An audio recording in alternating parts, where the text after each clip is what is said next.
So yesterday I was watching a lot of the content surrounding Ben Eubank and the build-up and all that, and this was on the Daily Mail Boxing's channel, and it was, I think they've done one for both of them, for Conor Benn and for Chris Eubank, and this is inside my gym with Chris Eubank. Now, we've seen a lot of the preparation, a lot of the build-up, and you look at Conor Benn's training camp, you look at he's got a really good team there. They've got a real scientific approach, and he puts in the work like nothing else. And he doesn't dictate his training sessions. His training sessions are dictated to him.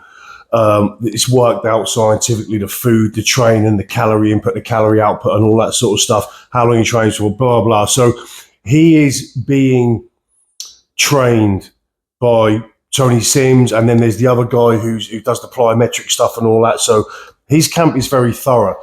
On the other hand, if you're a Chris Eubank fan, this was a little bit of footage from this Daily Mail piece, and I found this a little bit disturbing. I'm going to play it to you. Let me know what you think. Okay, so do 4 or 5 rounds, 12 rounds. So in that video, you get Eubank having a little tap on the bag, and then he says to Jonathan Banks, sort of points to the ring. I don't know whether they're going to actually spar, whether they're just going to be on the pads or the body belt or whatever, but he says, okay, we'll do 4 or 5 rounds and then we're done. Now, that very much to me looked like Eubank Jr. was dictating the training session, not the trainer dictating the training session. And this has been a major problem throughout Eubank's career. This is why I believe he's never reached his full potential, because he has potential, a lot of it.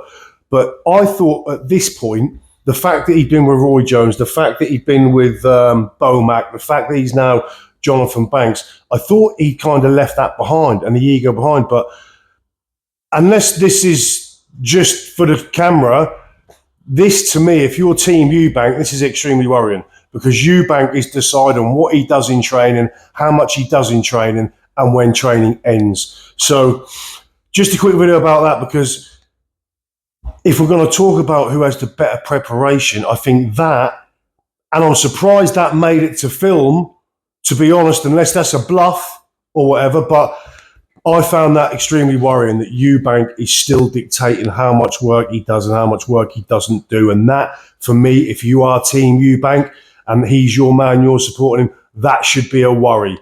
Anyway, let me know what you think. I'll see you all soon.